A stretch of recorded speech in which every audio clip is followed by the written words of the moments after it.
dhimma ajjeefamuu artist Haacaaluu Hundeessaa akkasumas hidhamuu hooggantoota siyaasaa Oromoo irratti xiyyeeffata. Artist Haacaaluu Hundeessaa eenyuun ajjeefame? Akkamitti ajjeefame? Maaliif ajjeefame? Kaayyoon ajjechaa artist Haacaaluu Hundeessaa irratti raawwatameef maali? Kan jedhu waliin ilaalla hanga xumura qophii keenyaatti nu faana tura. Sansalata ajjechaa Haacaaluu Hundeessaa irraa kaasee hamma hidhamuu Jawaar Mohaammed fa'aatti kan diriirfame maaliif diriirfame? Ajjechaan Haacaaluu Hundeessaa waliin eenyuun maqaan ka'aa jira? Eenyuun raawwatame? Kaayyoon isaa hoo maali? Maaliif raawwatame? Qaamni ajjechaa kana irratti hirmaate eenyu kan jedhu waliin ilaalla. Sansalanni paartii Bilisiginnaa fi bulchiinsi isaa Abiyyi Ahmadiin diriire Haacaaluu Hundeessaa du'aan Jawaar Mohaammed hidhaan uummata Oromoo dhabsiise. Hanga ammaatti ajjeefamuu artist Haacaaluu Hundeessaa wajjin wal qabatee yaadota falmii saditu ka'aa jira. Artist Haacaaluu Hundeessaa eenyuun ajjeefame kan jedhu gama bulchiinsa Abiyyi Ahmadiin Haacaaluu Hundeessaa kan ajjeese qaama alaatiin ajjeefame yookaan qaama biyya alaattu ajjeese kan jedhudha. Kunis qaama alaa kan dantaa Itoophiyaa hidha guddicha Abbayyaa irratti qabdu balleessuu barbaadutu biyya keessaa gantoota bitee yookaan isa warra baandaa jedhamu san bitee ajjeese kan jedhudha. Kan biraa ammootu warra qabsoo ummataatiin aangoo mootummaa irraa folqoffame isa wayyaanee jedhamutu ajjeese kan jedhudha. Yaadni kun lamaan yaadota mootummaa abbaa irree kan biyya Itoophiyaa jedhamtu san bulchaa jiruun ka'aa jirudha. Hanga ammaattis ka'eedha. Kan biraa ammootu yaadni sadaffaan ka'u mootummaa nafxanyaa fi nafxanyatu ajjeese yaada jedhudha. Mootummaa nafxanyaa gaafa jedhu bulchiinsa Abiyyi Ahmad dabalateeti. Nafxanyaan warra isa deeggaranii fi warra Itoophiyaa takkatti leellisuuf ijaaramantu artist Haacaaluu Hundeessaa du'aan Jawaar Mohaammed fa'aammootu hidhaan dhabamsiise kan jedhudha. Qabxii kana uummanni Oromoo guutummaan kan qabatee fi sansalata ajjechaa kanaan diriirfame kan qorataa jirudha. Qorannaan hanga ammaatti uummanni Oromoo geggeessaa tureen ajjeefamuu Haacaaluu Hundeessaa hidhamuu Jawaar Mohaammed masaraa mootummaa keessatti kan itti yaadamee waan raawwatame akka ta'e ragaaleen hedduun argisiisaatii jiru. Kunis sababa mataa isaa qaba. Sirni bulchiinsa Abiyyi Ahmadii fi paartiin isaa fulbaana 30 booda akka barri bulchiinsi isaa dhumatu beekamaadha. Fulbaana 30 booda uummanni Oromoo isa balleessuuf deema. Osoo uummanni isaa fi paartii isaa hin balleessin dursee hoogganootaa fi namoota jajjaboo Oromoon qabdu balleessuuf diraamaa daayireektarri isaa dadhabaa ta'e tokkoon qopheessee Oromoo balleessuuf gabba'e. Diraamaa Abiyyi Ahmad kaabinee isaa wajjin qopheesse BBS sansalata dabaaf diriirfame jedhee maqaa moggaaseefii jira. Diraamaa nama Oromoo akka ija isaatti Oromoon ilaalu tokko ajjeesuuf qopheeffate kanas kan afaan bu'e gooticha Oromoo artist Haacaaluu Hundeessaatiin. Kaayyoon artist Haacaaluu Hundeessaa sansalata dabaa kana keessatti filatameef sabboonummaa Oromoo dhahuuf Oromummaa xinneessuu fi nafxanyummaa fi Itoophiyaa guddisuuf waan kaa'effamedha. Egaa wixanni guyyaa sansalanni dabaa masaraa mootummaa keessatti haqaarame sun hojii irra oolu ture. Namni ergama kana galmaan gahuuf filatame dubartii maqaan ishee Laabroot Kamaal jedhamtudha. Hanga ammaatti yaadaa fi qorannoo akkasumas shakkii uummanni Oromoo irraa qabuun Laabroot Kamaal ergama ishitti kenname galmaan gahuuf nama Haacaaluu Hundeessaa mana Haacaaluu Hundeessaa deemtee haadha mana Haacaaluu Hundeessaa baga deette jettee akka eebbiftee ragaaleen tokko tokko kan biyyarraa bahan ni mul'isa. Kunis kan ta'ameef karaa Haacaaluu Hundeessaa manaa itti baasanii lubbuu isaa gaaga'an keessaa daandii filatamedha. Artist booda Haacaaluun dubartii tana geggeessuuf manaa bahe. Mana bahee daandii irra osoo deemaa jiranii konkolaataan isaa bakka naannoo kondominiyeemii Galaan jedhamutti dhaabbatte.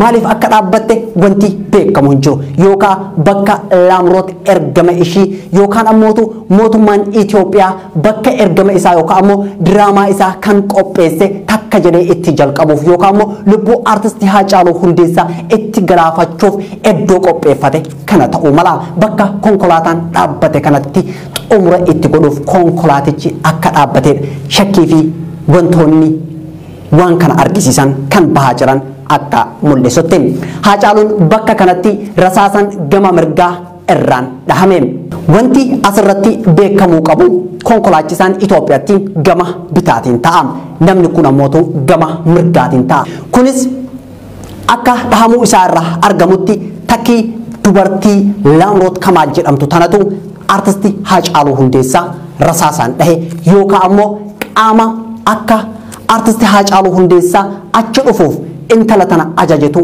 rasaasaan dhahe ta'a garuu namni biraa Haacaaluun yeroo sanitti achi dhaquu isaa eenyutu beeka namni badhee dhufee dhahe sun Haacaaluun achi dhufee dhaabbachuu isaa akkamitti beeke kallattii fedheenuu haa ta'u dubartiin Laamroot Kamaal jedhamtu gaafii jedhaa hin baatu Haacaaluun gootichi ilmi sabaa erga rasaasaan dhahame yoo xinnaate osoo mana yaalaa hin geeffamin sa'aatii tokko walakkaa ol ture Laamroot Kamaal hiriyyaa Haacaaluu Hundeessaa nama Engiduu jedhamuuf bilbiltee rasaasaan dhahamuu isaa himte garuu yeroo Engiduun eessatti dhahame eessa jirta jedhee gaafatu namittiin tun yookaan immoo dubartiin tun atuu beekta bakka jiru jechuun bilbila gurratti cufatte odeeffannoo fi qorannoo hanga ammaatti geggeessineen wanti nuti arganne kana booda hiriyoonni Haacaaluu komishinara poolisii Oromiyaa komishinar Dachaas Bitimaatti bilbiluun yeroo tutni poolisii Oromiyaa lookeeshinii bilbila Haacaaluu Hundeessaa barbaadanii yeroo bakka san gahanitti Haacaaluun dhigni isaa dhangala'ee du'a afaan irra gahee ture kunis kan mul'isu Haacaaluu Hundeessaa akka ajjeefamuuf yookaan ammoo akka du'uuf akka lubbuun isaa hin baraaramneef gochaa raawwatameedha artistii Haacaaluu Hundeessaa osoo battala dhahame sanitti fuudhamee hospitaala yookaan mana yaalaa kan gahu ta'e har'a uummata Oromoo miliyoona jidduutti lubbuun argama ture Haacaaluun nama isa ajjeeses eenyu akka ta'e akka inni himuu hin dandeenyetti dhiiga keessaa fixanii booda akka bilbilan ragaan ni mul'isa Haaceen achi booda yeroo dhumaatiif hospitaala Xuunesh Beejingitti addunyatti nagaa dhaammatee addunyaa har'aa tanaan gargar bahe Laamroot Kamaal eenyu waliin hidhata qabdi ergama kana eenyutu itti kenne gaafii ummata Oromooti dubartiin tun dhalattuu magaalaa Ambooti garuu afaan Oromoo haasa'uu akka hin dandeenyedha odeeffannoon dhimma ishee irratti qabu kan mul'isu abbaan ishee argate lubbuun akka hin jirre akkasumas isheenis yuunivarsiitii Amboo irraa development and managementidhaan akka eebbifamtedha ragaan dhimma ishee irratti Oromoon walitti qabate nus walitti qabanne gara Finfinnee akka ishiin galte kan godhe ammootu nama maqaan isaa Yohaannis Mitikkuu jedhamudha Yohaannis Mitikkuu eenyu Yohaannis Mitikkuu bulchaa godina Amboo durii ture bakka bu'aa paarlaamaa uummata Amboos ture amma ammoo humna tikaa magaalaa Finfinnee fi nama aangawa ol aanaa paartii Biltsiginnaa yookaan ammoo paartii muummicha ministeeraa dhiheenya kana hundeesse keessatti nama amanamaa fi nama waan muummicha ministeeraa itti kenne hojiirra oolchuun beekamuudha namichi kun Profeesar Mararaa Guddinaa fa'a wajjin filannoo irratti hirmaatee sagalee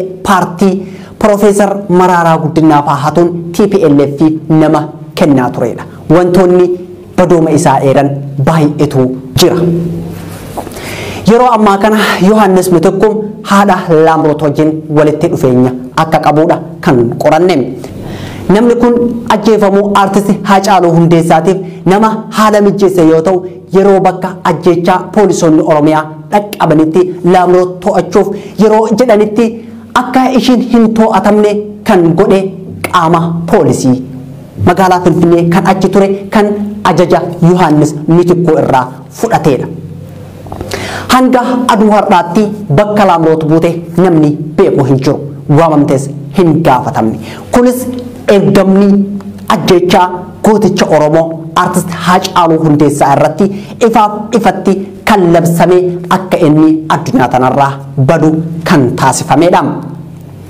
kanaan wal qabate Laamroot Kamaal maaliif artist Haacaaluu Hundeessaa du'uu isaa eenyu akka dhahe maaliif ragaa bahuu dadhabe qaamni mootummaa qaamni nageenyaa kan battala sanitti achi ture dubartiin Laamroot Kamaal jedhamtu tun akka to'atamtuuf akka hin to'atamneef maaliif dhookke? Kun gaafii keenya hunda. Diraamaa mata dureen sansalata dabaa jedhamu kun reeffa Haacaaluu Hundeessaa halkan walakkaa qorannaaf gara hospitaala Paawulos geesse. Turtii sa'aatii 4 hospitaalicha keessa turetti rasaasa isa dhooyte reeffa isaa keessaa baasuu hin danda'amne.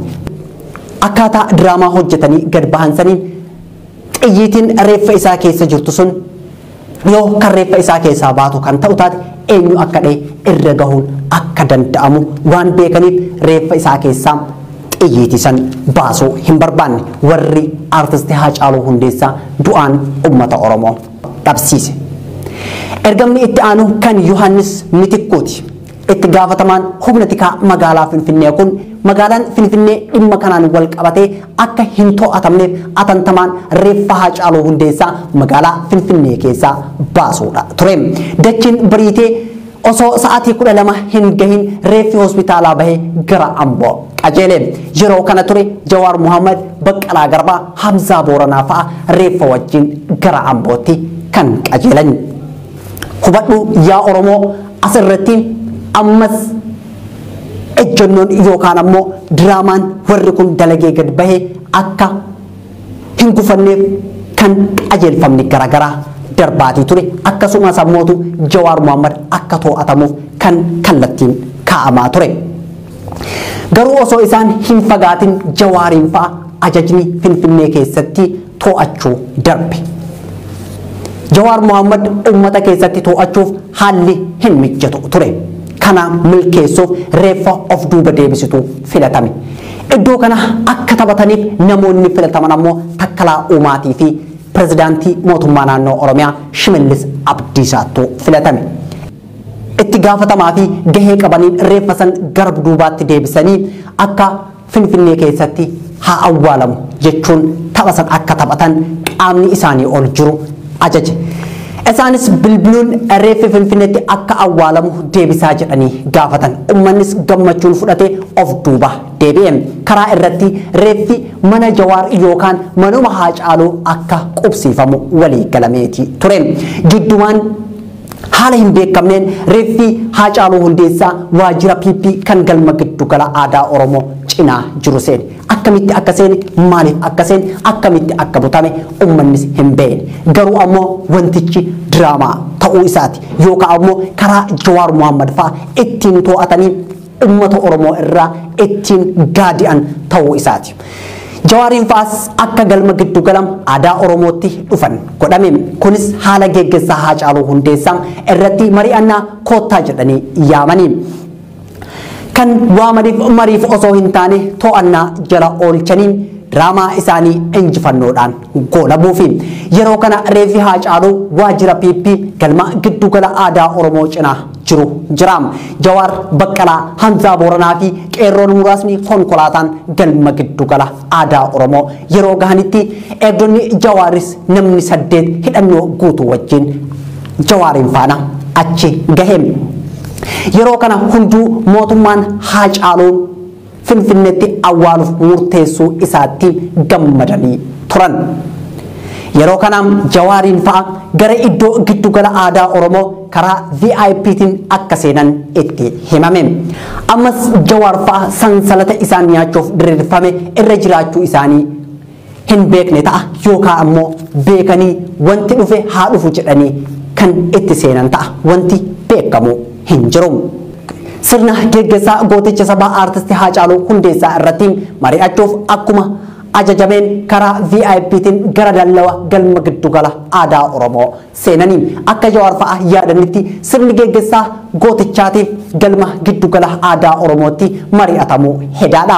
Yeroo isaan balbala yookaan dallawa galmaa seenan poolisiin Oromiyaa akka Jawaar fa'a konkolaataa keessaa ba'an gaafate.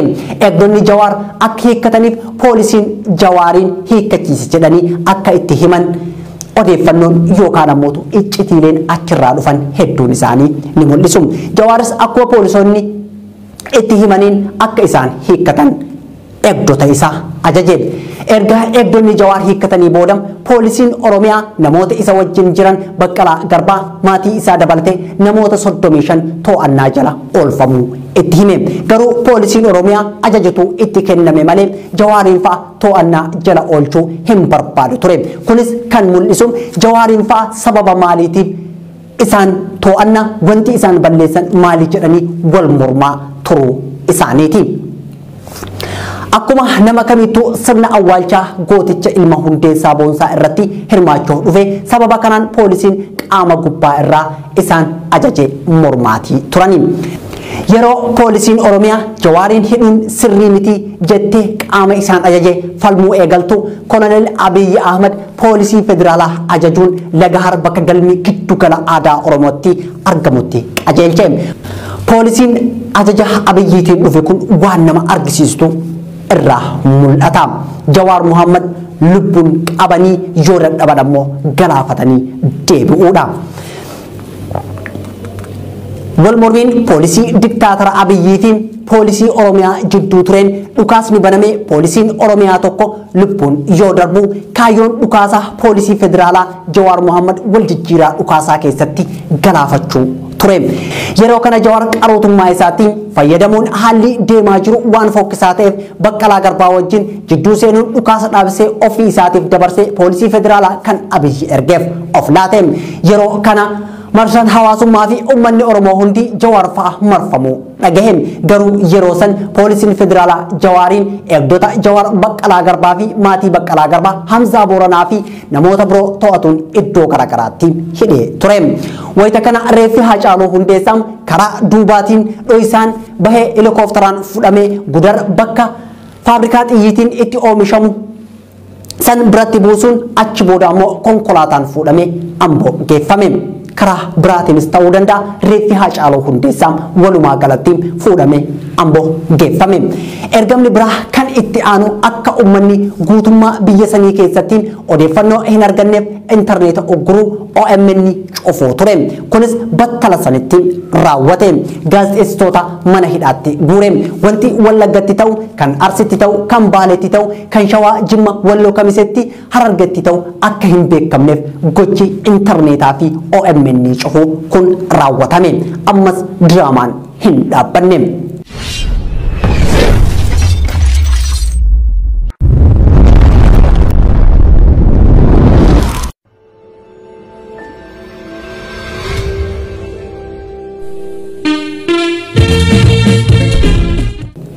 Reeffi Haacaaluu Hundeessaa osoo uummanni Oromoo u'uu jedhu afaan qawweetiin maatii doorsanii Ambootti awwaallaa jedhanii akka Ambootti awwaalamu taasisanii. Kunis nafxanyoota magaalaa Finfinnee keessa qubatan mufachiisuu dhabuuf waan hojjetamedha.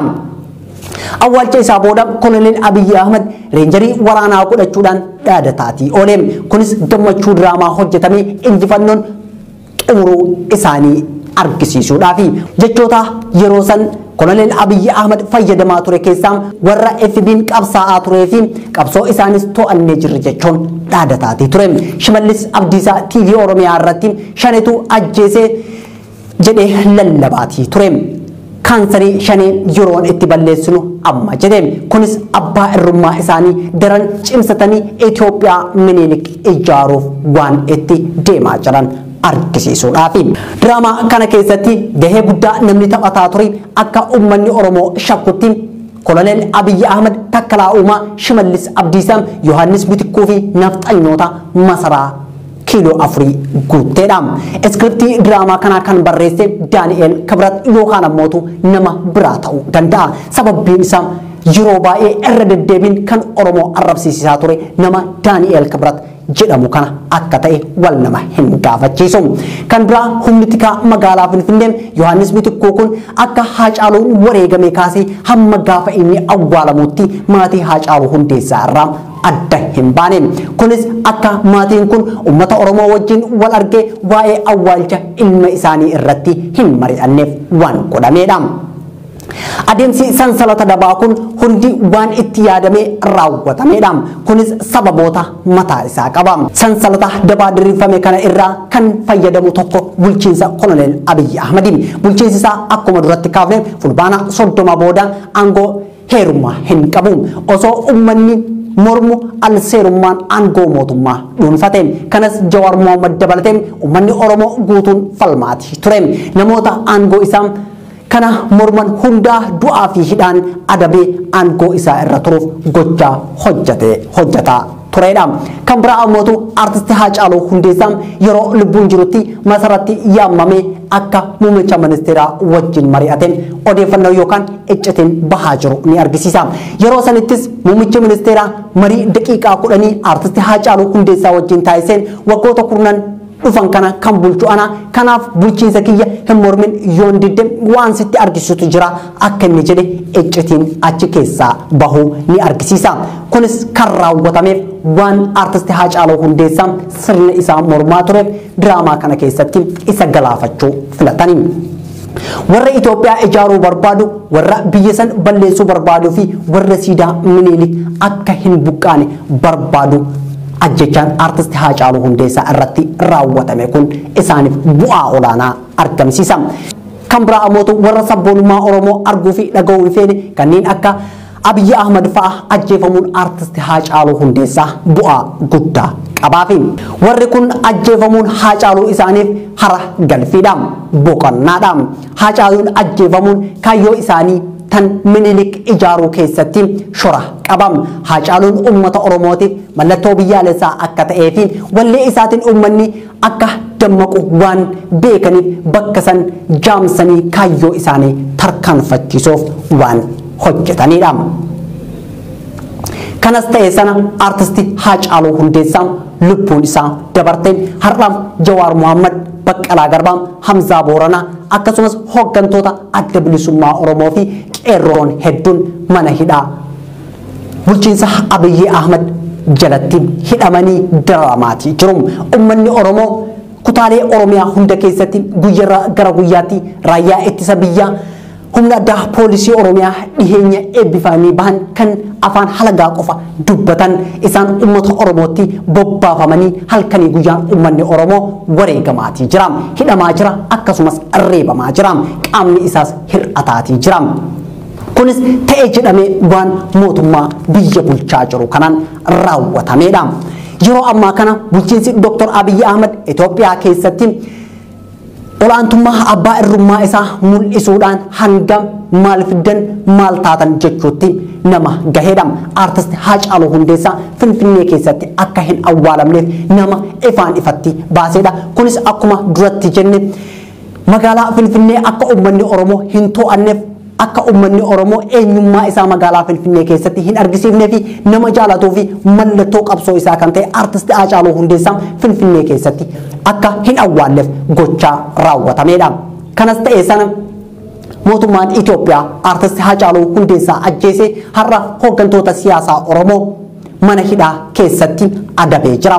Uummanni Oromoo yeroo ammaa kutaalee addunyaa hunda keessatti mormii Abiyyi mastigoo yookaan ammoo Abiyyi aangorra haa bu'u, haqni Haacaaluu Hundeessaa haa argamu jedhu geggeessaati jira.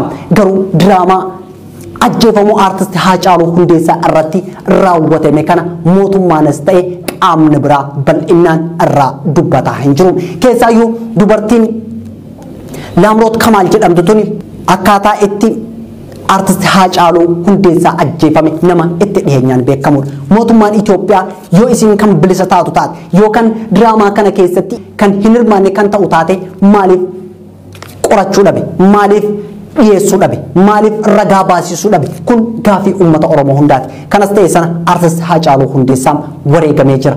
Maatii fi uummata Oromoo hundaa jajjabinna hawwa. Artisti Haacaaluu Hundeessaatiif ammoo boqonnaa bara baraa hawwa. Artisti Haacaaluu Hundeessaa seenaan isaa bara baraan nu wajjin jiraata. Dhugaan isaa haa ba'u. Qophiin sansalata dabaa Dr. Abiyyi Ahmad yookaan ammoo Koloneel Abiyyi Ahmad bulchaan Itoophiyaa diriirsee artisti Haacaaluu Hundeessaa ittiin galaafate kan hanga ammaatti daawwattan ture. An kan qopheesse Siraay Sabaaf ogeessi kaameraa fi editarri Abdii Jamaal Lafaana ture. Waan nu daawwattaniif galatoomaa ulfaadhaa horaa bulaa deebana.